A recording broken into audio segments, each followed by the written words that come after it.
Сәлеметсіңдер ме балалар? Сәлеметсіз бе апай? Біз бүгін сендермен өлі және тірі табиғат жайлы білетін боламыз. Айналамыздағы көптеген заттар бізді қоршап тұрады. Айналамыздағы заттардың көбісі өздігімен пайда болған. Олар аспан, жер, су, ағаштар, жәндіктер, жануарлар, олар өздігімен пайда болған.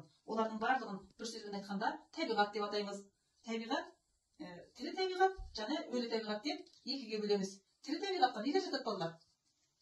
Адамдар, гүлдер, жәндіктер, адамдар, дұрыс айтасың. Мысалы, жануарлар жатады. Бұлар өсіп өнетін жанды табиғаттар, иә? Ал өлі табиғатқа нелер жатады? Тас, жер, бұлт, күн, құм, су. Өте жақсы. Бұлар өлі табиғаттар екен, иә балдар?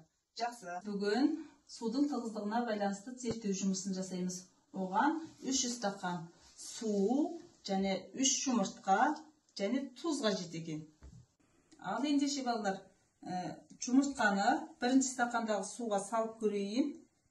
Не байқадыңдар? Жұмыртқа судың түбіне батып кетті. Жақсы. Екінші стақандағы суға мен 10 қасық тұз салайын. Кәне бәріміз санайық.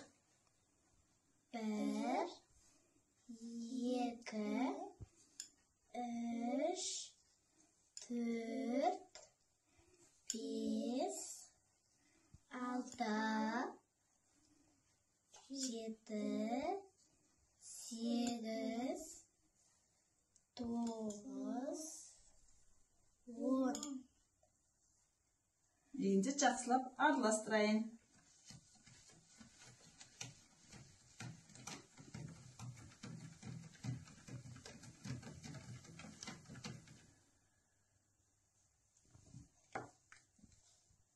Ал, енді жұмыртқаны назым алып салшы.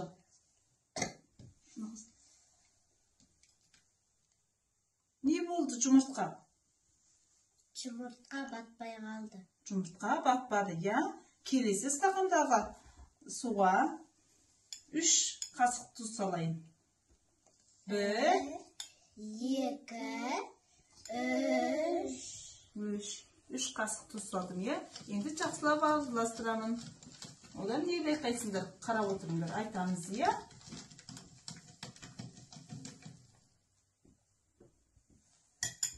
Мына стаканға біз 3 қасық тұз салдық.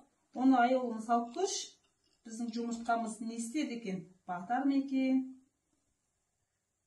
Не байқадың? Жұмыртқа ортасында қалды. Дұрыс айтасың. Жұмыртқа үстіне көтеріліп шыққан жоқ, не төне батып кеткен жоқ. Тек қана не істеді? Ортасында тұр екен, дұрыс айтасың.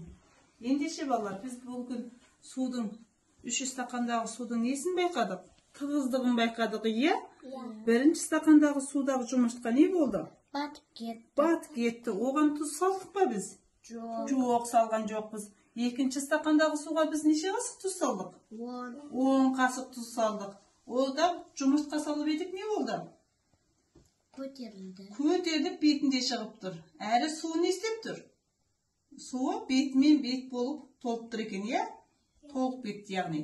Енді үшінші стақандағы суымыз неше қасық тұз салдық? 3 қасық тұз салдық, иә? Ал жұмыртқамыз не болды? Ортасында тұр. Ал суымыз не қатты толған жоқ? Ортасынан сәл көтерілді де тұр, иә балалар? Сонымен балалар, біз бұл жерде не байқадық? Судың тығыздығын байқадық, иә? Ал біздің бүгінгі жүргізген зерттеу жұмысы балалар сендерге ұнады ма? Иә. Ұнады. Рахмет, жақсы.